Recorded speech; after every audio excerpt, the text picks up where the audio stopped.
കാലവർഷം നേരത്തെ ആരംഭിച്ചത് ചുട്ടുപൊള്ളുന്ന വേനൽ ചൂടിൽ നിന്ന് ആശ്വാസം നൽകിയെങ്കിലും കനത്ത മഴ ഇപ്പോൾ കുടുംബം ബഡ്ജറ്റിൽ വലിയ വെല്ലുവിളിയായി മാറിയിരിക്കുകയാണ്.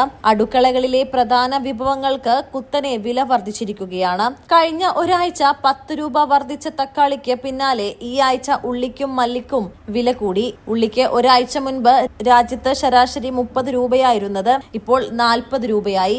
കനത്ത മഴ ഗതാഗതത്തെയും മഹാരാഷ്ട്രയിൽ നിന്നുള്ള വിതരണ ശൃംഖലകളെയും തടസ്സപ്പെടുത്തുന്നതാണ് വില വർധനവിന് കാരണമാകുന്നതെന്ന് വ്യാപാരികൾ പറയുന്നു. ട്രാക്കുകൾ വൈകുന്നതും അമിത ഈർപ്പം കാരണം പല ചരക്കുകളും കേടാകുന്നതുമാണ് വിലക്കയറ്റത്തിന്റെ പ്രധാന കാരണം. മല്ലിയിലയുടെ വിലയും കുത്തനെ കൂടുന്നുണ്ട്.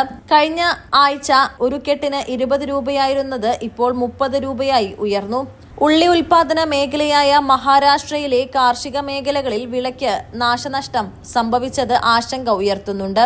അമരാവതി, ജൽഗാവ്, ബുൽദാന തുടങ്ങിയ ജില്ലകളിൽ തുടർച്ചയായി മഴ പെയ്തതിനെ തുടർന്ന് ആകെ 34,842 ഹെക്ടർ സ്ഥലത്ത് വിളനാശം റിപ്പോർട്ട് ചെയ്തിട്ടുണ്ട്. മലബാർ ടൈംസ്, മലപ്പുറം.